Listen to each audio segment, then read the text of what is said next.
แล้วแต่น้ำจะตายอะไรวะเดี๋ยวก็ร้อนอยู่แล้วซื้อแต่แม่อ่ะเพราะว่าเปลี่ยนเสื้อผ้าแล้วมีอะไรอัมพาอะไรอีกอ๋อเราไม่ได้อ่ะก็มันไม่อย่างเงี้ยต้องมีอะไรเนี่ยไปยืนตรงโน้นไม่ใช่ยืนตรงนี้ไปยืนกับยายโน่นมาอะไรไปแล้วถามจริงมึงจะไหว้ปีละกี่รอบวันนี้ไม่ไหว้เอาเพียงไหมใครให้จะไหว้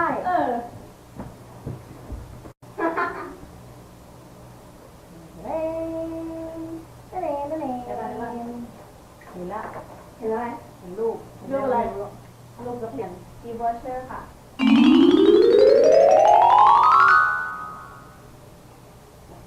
มอบไว้ให้เก็บปฏิบัตินั่นนะ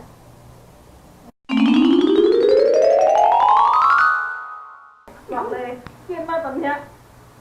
เครียดไป2 คนนี่แหละเหมือนได้เงิน5,000 บาทอ่ะแม่หันหน้ามาก่อนถ่ายรูปก่อนไม่อะ ยิ้มแบบดีใจเอาเร็วอยู่นี่ค่ะร้องไห้ทำไมนะทะเลแตงสวยมากนะร้องไห้ทำไมนะนี่ต้องมีแบ็คกราวด์ด้วยจะได้รู้ว่าร้องไห้เรื่องอะไรอยู่ก็อยากไปทั้งครอบครัว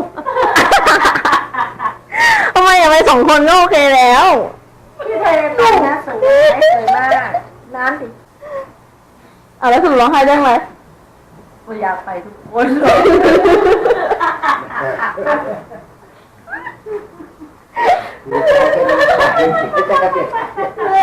ดีใจที่ได้ไปเอาไปร้องไห้ไปหมดแล้วนี่ใครเคยให้ของขวัญแม่แล้วได้ร้องไห้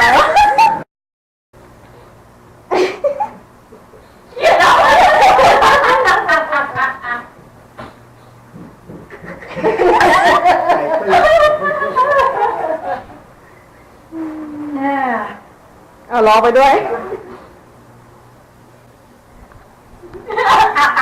ของจริงมันโดนเนี่ยขออะไรทุกอย่างก็ไม่รู้อ่ะมันก็ไปทั้งครอบครัวนั่นแหละยายเขายังรู้เลย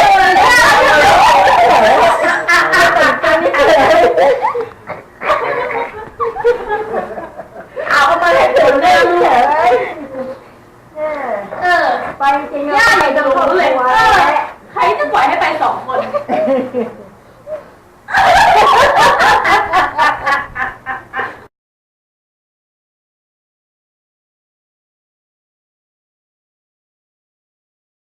ไป2 คนเลยไป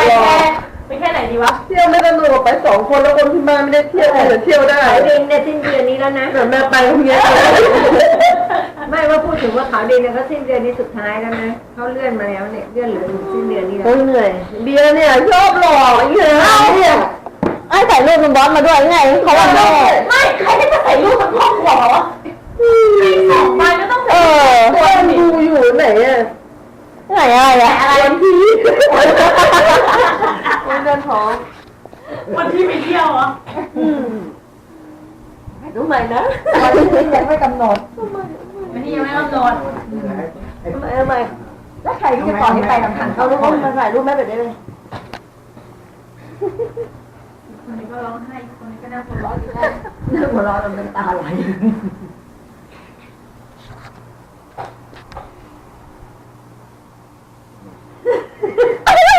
อยู่คนน่าบอกอ่ะ1 2 3เอาใหญ่ถ่ายคู่1 2 3ถ่ายคู่1 2 3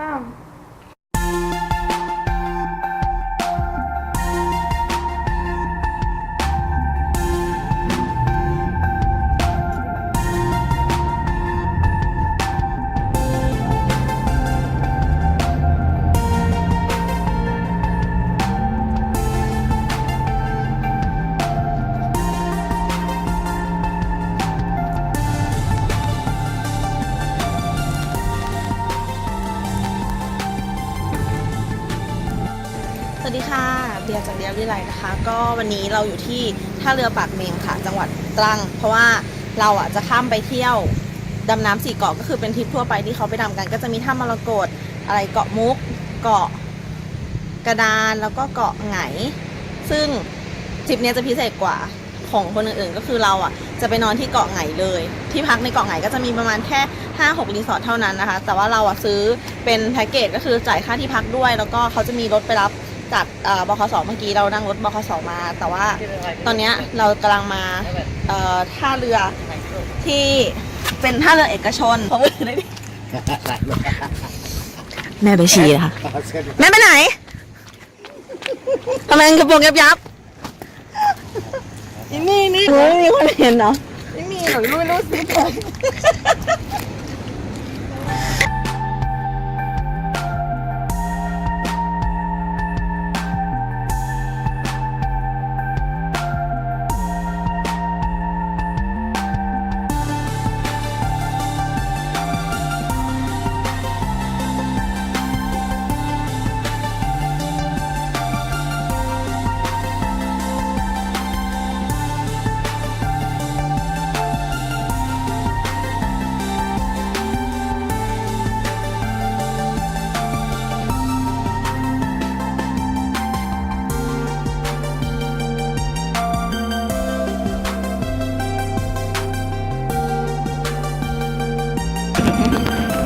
ตอนนี้เราถึง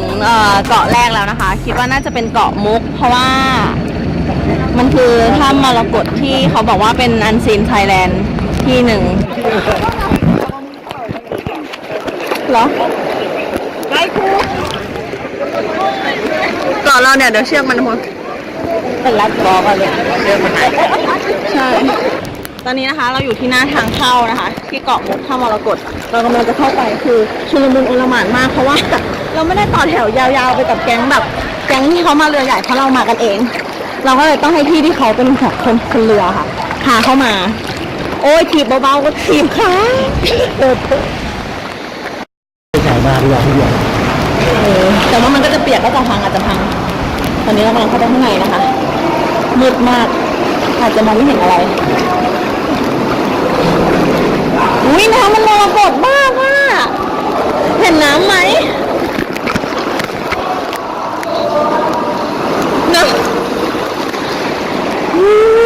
น้ำใสมาก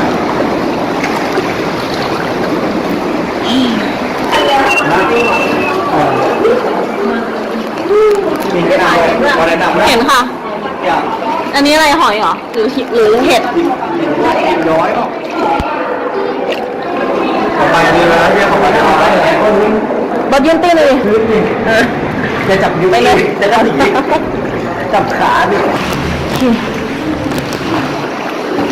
ตอนนี้เราเข้ามาด้านในแล้วนะคะเขาก็จะมีเชือกให้เกาะแต่เราจะเกาะคนข้างหน้าไปเรื่อยๆ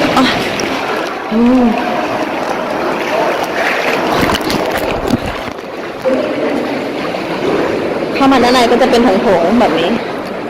ข้างบนก็จะเป็นจริงๆมันคือถ้ำที่เหมือนมีน้ำลอดผ่านอ่ะข้างในนี้ก็ยังคือแรงโอ้ยพอก่อนตอนนี้เราถึงทางออกแล้วนะคะจริงๆมันก็สวยเนี่ยคือมันจะมีความเป็นแบบน้ำมันจะมรกตนิดนึงแล้วก็มันจะสะท้อนขึ้นมาคือที่ข้างบนของเพดานอ่ะมันจะเลยเขาเรียกว่าถ้ำมรกตในกล้องมันอาจจะเห็นไม่ชัดนะคะแต่ว่าของจริงคือสวยมากเราโชคดีที่ทุกวันน่ะฝนตกแต่ว่าวันนี้ที่เรามารอบเช้าเนี่ยยังไม่ตกนะคะขึ้นอย่างนี้แรงมากว่ายไม่ไปเลย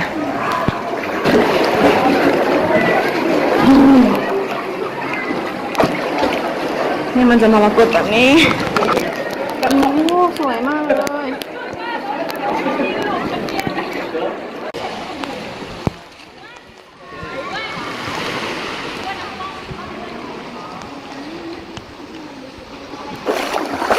อาการเป็นไงคะ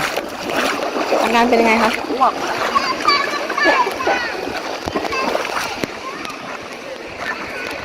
สวยเขาบอกว่าให้มาตอนเที่ยงเพราะว่าแดดอ่ะมันจะลงไปที่ปล่องพอดีแล้วมันจะทำให้ถ้ำในนั้นอ่ะดูเป็นมรกตมากกว่านี้อันนี้เรามาตอน 10 โมงเช้าก็ไม่ได้แย่นะคะสวยอยู่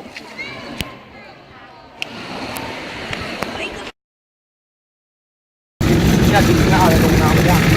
อ๋อ นี่เราอยู่ที่เกาะกระดานนะคะ ซึ่งเหลืออีกเกาะหนึ่งก็คือเกาะเชือกไม่ใช่เลย2 เกาะ เกาะเชือกแล้วก็จบที่เกาะไหนฮะใช่ไหมใส่เนาะโอ้ยมัน ปลาแล้วน่ะอาหารปลาอะที่เขาเอามาล่อปลาให้มาถ่ายรูป น้ำใสอ่ะ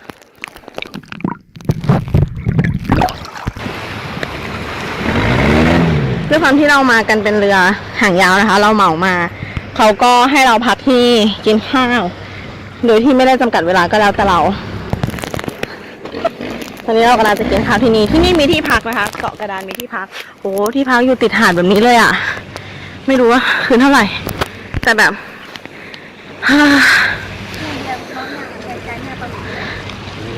ทะเลฟ้ามากเลย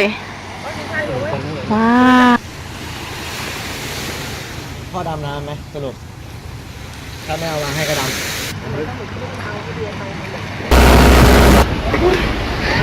เอาถูกไหม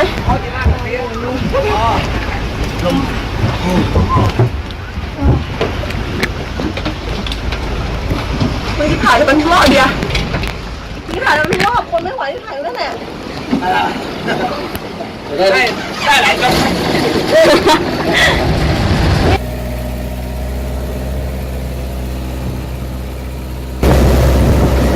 ตอนนี้เรากำลังจะไปที่เกาะเชือกนะคะเขาบอกว่ามันจะเป็นเกาะที่มีภูเขา2 ลูกอยู่คู่กันคล้ายเกาะแบบแฝดกันอะไรเงี้ยแล้วอยู่ข้างกันก็เลยเรียกว่าเกาะเชือกเพราะว่าจุดนี้เป็นจุดที่ดำน้ำดูปะการังที่สวยจุดหนึ่งเลยเราก็เลยจะลองไปดูกันนะคะ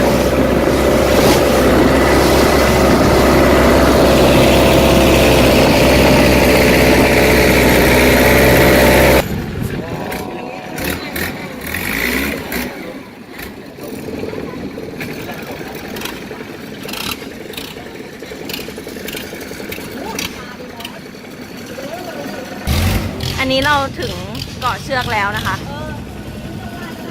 แต่ว่ามันไม่มีเชือกให้เกาะพามไปลื่นเร็วปลาเต็มเลยยกตัวด้วยยกตัวด้วย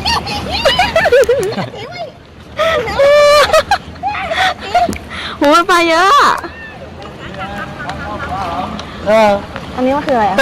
คืออะไรอ่ะอาหารปลาเหรอไม่เอาแล้วพอแล้วไม่มีอาหารปลาบางทีการอาหาร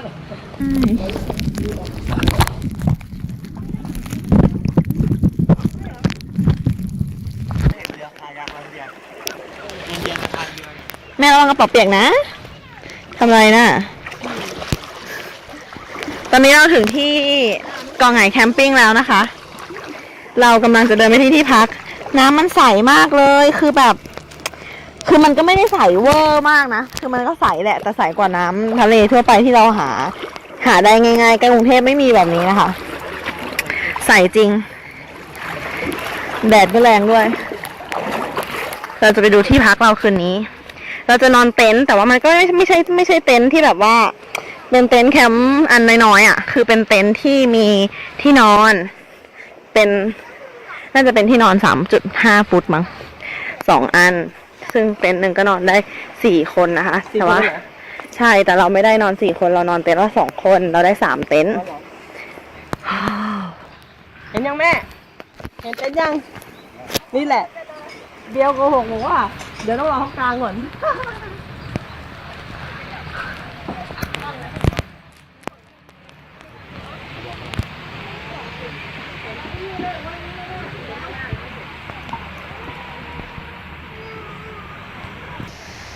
อันนี้เป็นวิวหน้าที่พักเรานะคะซึ่งเรากำลังจะเข้าที่พักกันเป็นเต็นท์แบบนี้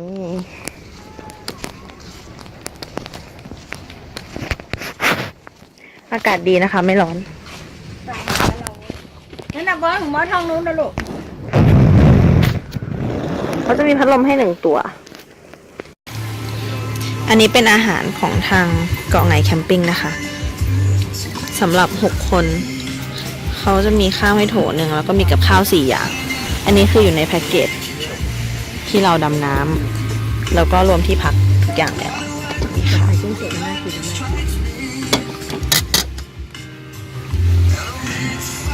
โอ้ข้าวเรา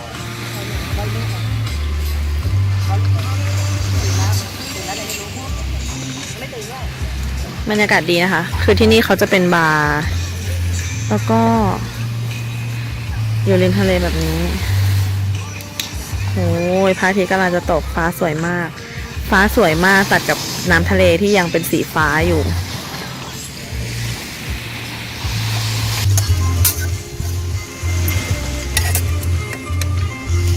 หม้อต้มยำเปล่า